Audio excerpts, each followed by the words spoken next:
Welcome back. While more than 10,000 rape cases were reported between April and June 2021, this is a shocking increase of 4,000 cases compared to the same period in 2020-21 financial year. The quarterly stats were released on Friday by Police Minister eNCA. So we're joined now by Ian Cameron from Action Society to give us his reaction on the stats.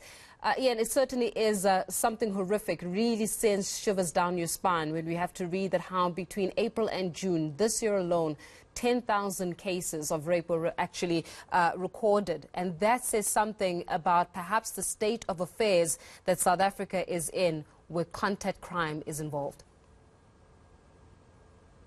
Absolutely. I think just to start, the South African Police Service and specifically eNCA are absolutely failing in terms of criminal justice in this country.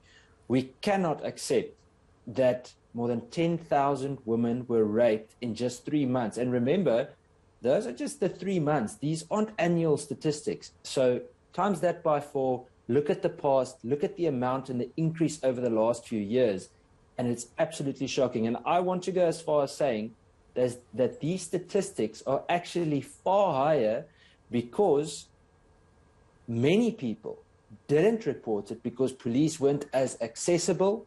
A lot of it happened in a domestic violence type of framework, inside a home with someone you know, and therefore people are scared of reporting it. So these are just the ones that we know about, and we cannot accept that that has become a norm in South Africa. Yeah, well, the Police Minister eNCA on Friday was also attributing to some of the issues, or the operational issues within his department, around how the COVID-19 pandemic has had a significant impact on the way in which operations are run in the department. Is that a good enough reason, in your opinion? I think it's an excuse. It's a smokescreen. It is eNCA hiding behind his own incompetence and the backlog that the police has. You spoke just now with Vanessa in terms of the backlog. Absolutely right what she said, absolutely right what you said. We are far, far, far behind. It's going to take years for many people to see justice, if they see justice. Some of the forensic evidence is becoming so old, I doubt that everything will be able to be used in the future. So they cannot use that as a reason. In fact, the South African Police Service, and specifically eNCA, spent so much time chasing surfers and people not wearing the right clothes, etc., and this isn't to debate COVID-19. The fact of the matter is they have had more than enough time and money to sort out resource issues. Why is the VIP budget going up? But at the same time, we're seeing that crime is increasing drastically. So ordinary South African people, like the community in eNCA, places like Mitchell's Plain, have to face violence every single day, while government officials get more and more armed escorts, armed guards to look after them, while we as ordinary people have to suffer in the huge crime crisis that we are facing in the country. So you guys put an interesting point as Action Society. You say now more than ever, it's the time to be legally armed in order for them to protect themselves. We're talking here about the citizens of South Africa. Would you say that you're advocating as Action Society for South Africans to actually get themselves guns, for women to get themselves guns, legally, of course? We're not talking legally here, legally, of course. So is that what you mean by for citizens to start arming themselves legally? Is it time for firearms to be placed in the purses of women and in the back pockets of men? Let's look at it this way. I'm going to give this as context. The South African Police Service, between around 2007 and 2015, lost around, I think, just about 30,000 firearms. Between 2013 and 2019, almost 10 million rounds of ammunition. That means that the South African government, in my opinion, specifically South African Police Service, is the biggest single supplier of illegal firearms to criminals in the country.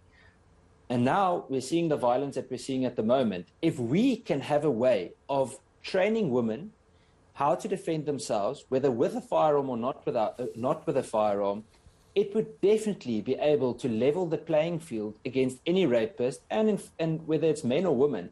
The fact of the matter is South Africans need to understand that the South African government, specifically SAPS, cannot protect them. It takes the police an average of 21 minutes in urban areas to react to a crime. That is if they actually react. In rural areas, places like eNCA, it doesn't even happen. They very often don't react at all. You can't even get hold of them. So you are on your own. So we're saying it's a two-prong approach. You need to be able to defend yourself, but in the framework of the law, we want you to be trained. We don't want people to be irresponsible with firearms. Well, yeah, I can almost hear lobby groups that are having this, while we're having this conversation, I can almost hear lobby groups going, whoa, Ian, you cannot say these things because you know that having a firearm on you further exacerbates the situation, makes it even more dangerous for the potential victim, that if you were not armed, then you could possibly escape with your life, as opposed to if you were armed. I can immediately see all these lobby groups saying, how can you even call for women to train themselves and to arm themselves? It could possibly be more dangerous for them. How do you respond to that?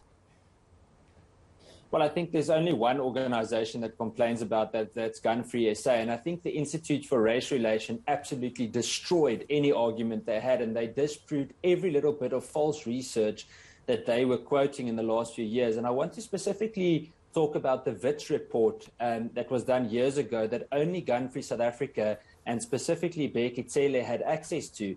And once this was released earlier this year, it clearly showed that the problem wasn't legal gun owners being at risk. The problem was that we need to better policing, and that there's nothing wrong with communities and individuals organizing themselves and even arming themselves. So I'm not advocating for people to be irresponsible firearm owners. I'm saying people need to find a way to defend themselves.